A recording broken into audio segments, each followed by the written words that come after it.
Salut tout le monde. Aujourd'hui, je vous parle d'un succès littéraire jeunesse international.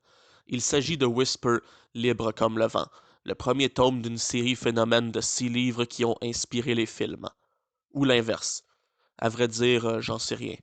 La quatrième de couverture dit que c'est les livres qui ont inspiré les films.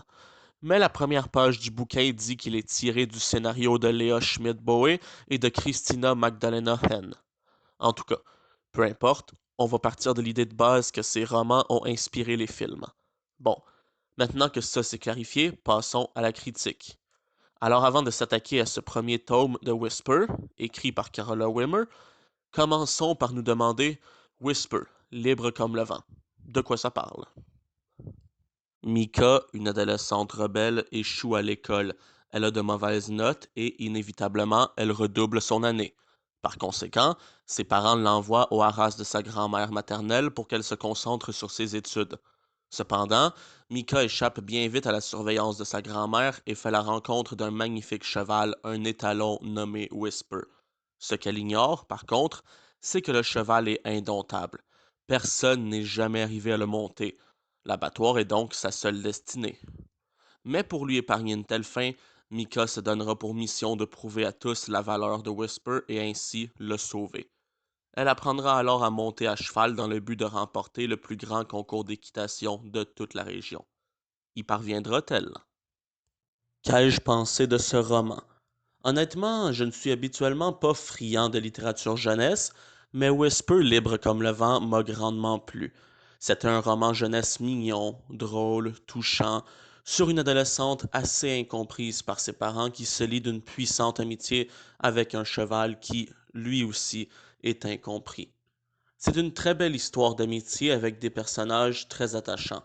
Que ce soit la grand-mère, Sam, Monsieur Khan ou encore la petite Tinka, ce roman regorge de personnages attachants.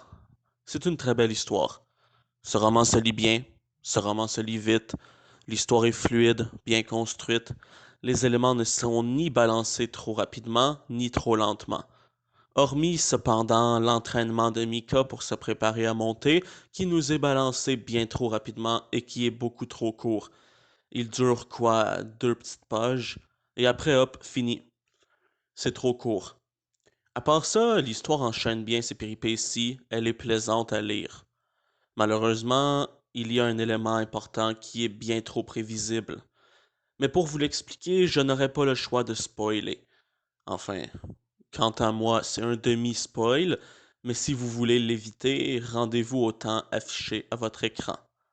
C'est bon? Parfait. On y va. Début du divulgachage. Environ au milieu du roman, après son entraînement avec Monsieur Khan pour monter à cheval, Mika s'attire l'admiration de tous, y compris de Maria, sa grand-mère, qui était pourtant la plus réticente à laisser quiconque monter Whisper pour son incroyable habileté à monter cet étalon réputé indomptable. L'attention et la fierté de Maria en viennent même à oublier Michel, son élève et meilleure cavalière du haras jusqu'à l'arrivée de Mika. Et Michel, inévitablement, elle en vient à développer une rancune envers Mika, une jalousie. Et, comme je m'en suis douté dès cette page, Michel voudra saboter les chances de Mika de remporter la compétition. Et comme de fait, c'est en plein ce que Michel fait le jour de la compétition. Voyez-vous, c'est ça qui était terriblement prévisible. On se doute dès le moment où la jalousie frustrée de Michel nous est partagée qu'elle va tenter de ruiner les chances de Mika.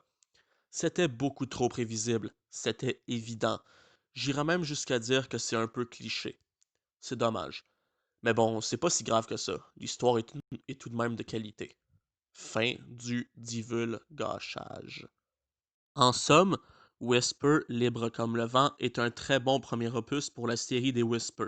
Je vous le recommande si vous avez un enfant et que vous voulez lui mettre un bon livre entre les mains. Ou même pour vous directement. Même si vous n'êtes pas un enfant, je suis sûr que vous pourrez apprécier. Et encore une fois, c'est quelqu'un qui n'est habituellement pas du tout bon public pour la littérature jeunesse qui vous le dit. C'est tout pour cette chronique et je vous dis à la prochaine. Allez, salut!